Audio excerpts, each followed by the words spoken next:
एक छोटे से गांव में मोहन नाम का एक गरीब किसान रहता था। वो दिन रात खेतों में मेहनत करता, लेकिन फिर भी मुश्किल से अपने घर का खर्च चला पाता था। सुबह होते ही वो हल लेकर खेत में लग जाता, पसीने और चिंता के साथ अपनी जिंदगी को जैसे तैसे आगे बढ़ाता रहता। मोहन की पत्नी सरला एक सीधी साधी और समझदार महिला थी, जो हर हाल में घर संभालती थी। उसकी 2 बेटियां थी। बड़ी बेटी गीता, जो समझदार और अच्छे स्वभाव की थी, और छोटी बेटी नीलम, जो चंचल और चालाक थी, लेकिन अपनी बड़ी बहन से बहुत ईर्ष्या करती थी। दोपहर का समय था। रसोई में सरला चूल्हे के पास बैठी खाना बना रही थी। गीता उसके पास आकर चुपचाप सब्जी काटने लगी। गीता बेटा, तुम हर काम इतनी लगन से करती हो, सच में तुमसे घर संभल जाता है। माँ, ये तो मेरा फर्ज है। आप इतनी मेहनत करती हैं, तो मैं कैसे पीछे रह सकती हूँ। तुम्हारी यही बात मुझे सबसे अच्छी लगती है, शांत स्वभाव और समझदारी। इतना कहते कहते अचानक सरला को ध्यान आता है। अरे, नीलम कहाँ है? सुबह से दिखी ही नहीं। नीलम, ओ नीलम! सरला जोर से आवाज लगाती है। कुछ पल सन्नाटा रहता है, फिर तेज कदमों की आवाज आती है। नीलम गुस्से और चिड़चिड़े अंदाज में रसोई में अंदर आती है। क्या है माँ, इतनी जोर जोर से क्यों बुला रही हैं? मैं कोई खाली नहीं बैठी थी। बात करने का ये तरीका है?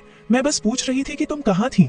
नीलम हंसते हुए तंज में, आपको मेरी क्या चिंता होगी? आपको तो बस आपकी आदर्श बेटी गीता की ही फिक्र रहती है।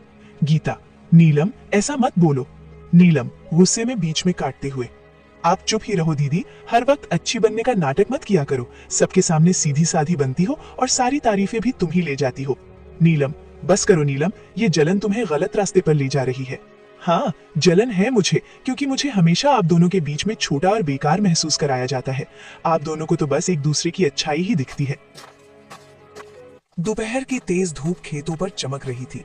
मोहन अपने खेत में हल चला रहा था। उसके कपड़े पसीने से भीग चुके थे, लेकिन वो बिना रुके काम करता जा रहा था। चारों तरफ सन्नाटा था, बस बैलों की धीमी चाल और हल्की मिट्टी चीरने की आवाज सुनाई दे रही थी। थोड़ी देर बाद मोहन रुका, अपने माथे का पसीना पोंछा और आसमान की ओर देखने लगा। हे भगवान, इस बार तो दया कर देना। हर साल की तरह इस बार भी अगर फसल खराब हो गई ना, तो घर चलाना मुश्किल हो जाएगा। बच्चों की जिम्मेदारी है, घर का खर्च है, कब तक यूं ही जैसे तैसे चलता रहेगा। वो गहरी सांस लेकर फिर आसमान की ओर देखता है। बस भगवान, इस बार कोई मुसीबत मत आने देना।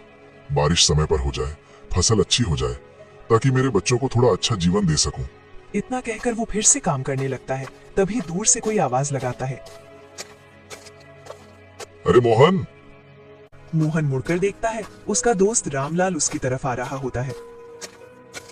क्या बात है भाई, आज तो बड़े सोच में डूबे हुए लग रहे हो। क्या बताऊं रामलाल, किसान की जिंदगी ही ऐसी है। मेहनत तो पूरी करते हैं, लेकिन सब कुछ ऊपर वाले के हाथ में होता है। बिल्कुल सही कहा तुमने। इस बार तो मौसम भी कुछ ठीक नहीं लग रहा। कभी ज्यादा धूप, कभी अचानक बादल। हाँ, बस यही डर लगा रहता है। अगर समय पर बारिश नहीं हुई तो सारी मेहनत बेकार चली जाएगी। लेकिन मेहनत करने वालों का साथ भगवान जरूर देता है। देखना, इस बार सब अच्छा होगा। थोड़ा माहौल हल्का होता है, फिर रामलाल मुस्कुराते हुए पूछता है। अच्छा छोड़ो ये सब, बताओ घर पे सब कैसे हैं? भाभी जी और तुम्हारी दोनों बेटियां कैसी हैं? सब ठीक है। सरला तो हमेशा की तरह घर संभाल रही है, और मेरी बड़ी बेटी गीता, वो तो बहुत समझदार हो गई है। घर के हर काम में हाथ बटाती है, कभी शिकायत नहीं करती। अरे वाह, ये तो बहुत अच्छी बात है। आजकल ऐसी लड़कियां कहाँ मिलती हैं। हाँ, लेकिन छोटी वाली नीलम, उसका स्वभाव थोड़ा अलग है, चंचल है और कभी कभी गुस्सा भी जल्दी आ जाता है। समझाने की कोशिश करता हूँ, लेकिन उम्र भी तो ऐसी है। कोई बात नहीं मोहन, धीरे धीरे सब समझ आ जाता है। बच्चे हैं, समय के साथ सीख जाते हैं। बस यही उम्मीद है कि दोनों बेटियां सही रास्ते पर चलें और खुश रहें। बाकी भगवान की मर्जी। दोनों कुछ पल के लिए खेत की तरफ देखते हैं, फसल, मिट्टी और अपनी संघर्ष भरी जीवन को। चलो भाई, हिम्मत मत हारना, सब ठीक होगा। हाँ, उम्मीद तो उसी से है।